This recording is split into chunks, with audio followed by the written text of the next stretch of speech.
वपुर्झामध्ये वपू लिहितात, वाचलेल्या पुस्तकाबद्दल आपण कोणाशी तरी बोलतो तेव्हाच त्या पुस्तकाचं खरं वाचन सुरू होतं. नाहीतर बाईने केसात गजरा माळावा तसं त्या पुस्तकाचं होतं. तिला स्वतःला तो गजरा कधीच दिसत नाही. गजरा आहे इतकंच समाधान. याच गजऱ्याबद्दल कुणीतरी बोललं की मग तिला तो गजरा दिसतो. आणि आज आम्ही वाचलेल्या पुस्तकाबद्दल बोलण्याची संधी दिली त्याबद्दल मी समाजशास्त्र विभागाचे आभार व्यक्त करते. वपू काळे लिखित मेहता पब्लिशिंग हाऊस पुणे यामार्फत 1994 साली प्रकाशित सखी हा कथासंग्रह. या कथासंग्रहात 9 कथा सखी, गार्गी, नम्रता, बाप, शांतिदूत, आकाश, उर्मिला, दखल आणि झकासराव या कथा पाहायला मिळतात. वपू काळे म्हणजे वसंत पुरुषोत्तम काळे. 60 पेक्षा अधिक पुस्तके यांनी लिहिली. 1969 साली पहिली आणि विलक्षण गाजलेली महाराष्ट्र राज्य पुरस्कार लाभलेली कादंबरी ही वाट एकटीची. 70व्या दशकात जेव्हा स्त्रीवाद हा शब्दही कानाला नवा होता तेव्हा वपू कुवारी माता आणि तिच्या समाजासोबतच्या संघर्षाबद्दल लिहितात. हा विषय आता आपल्याला वरवर वाटत असला तरी वपूंच्या लिखाणाला सलाम करावासा वाटतो. त्यानंतर त्यांनी अनेक कथा आणि कादंबऱ्या लिहिल्या. वपुर्झा, गुणगुणा, तप्तपदी यातून त्यांचे लिखाण अधिकाधिक वाचकांच्या मनात घर करू लागलं. त्यापैकीच एक म्हणजे सखी हा कथासंग्रह. पुस्तकाच्या मुखपृष्ठावरचं छायाचित्र खूपच बोलकं वाटतं. छायाचित्रातली ती मला शांत, निरागस पण विचारमग्न वाटते.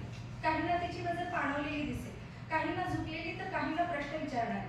इथं फक्त तिचा चेहरा दिसत नाही तर तिच्या ओठांजवळ असलेला एक चहाचा कपही आहे. आणि हा चहा कोणाला देण्यासाठी नसून ती एका निवांत वेळी त्याचा आस्वाद घेत आहे असं वाटतं. तिचे किंचित खुललेले ओठ पुढच्या क्षणी या कपालात येतील आणि जिभेवरचा गोडवा मनात उतरेल असं वाटतं.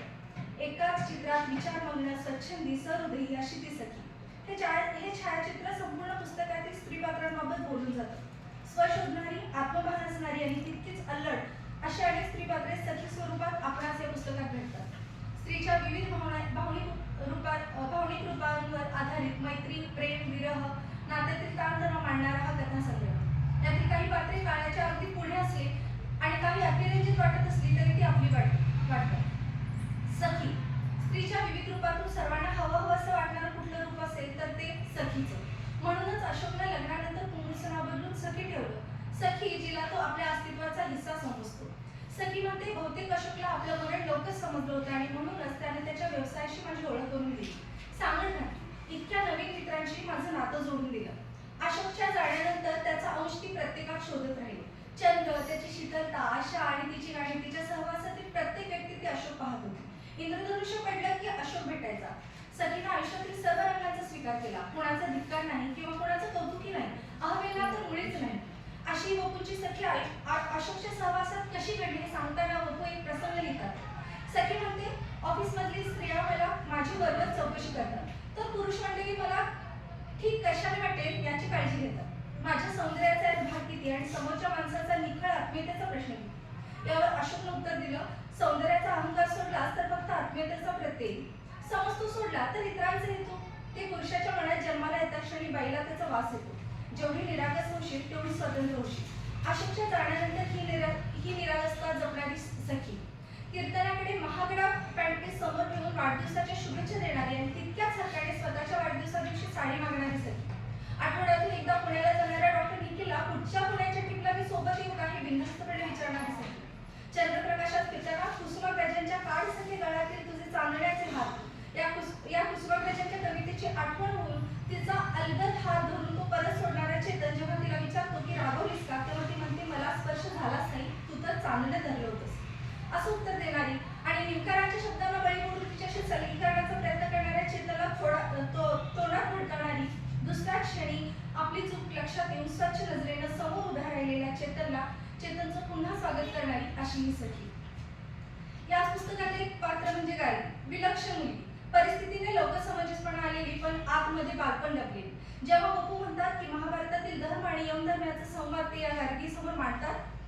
यमधर्माने धर्माला विचारलं, आकाशापेक्षा उंच कोणाही धर्म म्हणतो की बाप. वपूच्या मताला म्हणून एखादी व्यक्ती केवळ माझा बाप आहे म्हणून मी त्याला मान देणार नाही, त्याऐवजी त्या व्यक्तीला मान द्यावासा वाटतो, तिला मी वडिलांच्या जागी वडील सनी मानेल असं सांगणारी ही गार्गी.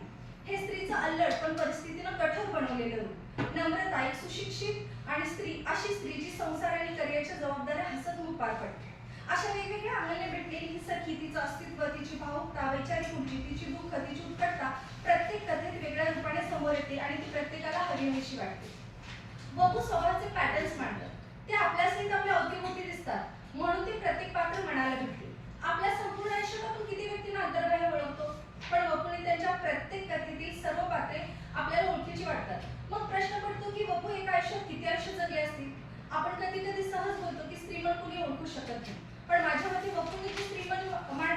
ते स्त्रीला कळण्यापेक्षाही पुढचं मांडलेलं दिसते. 20व्या शतकात त्यांनी निर्मिलेलं स्त्री पात्र आज 21व्या शतकातही काळाच्या कितीतरी पुढे असल्याचं दिसतं.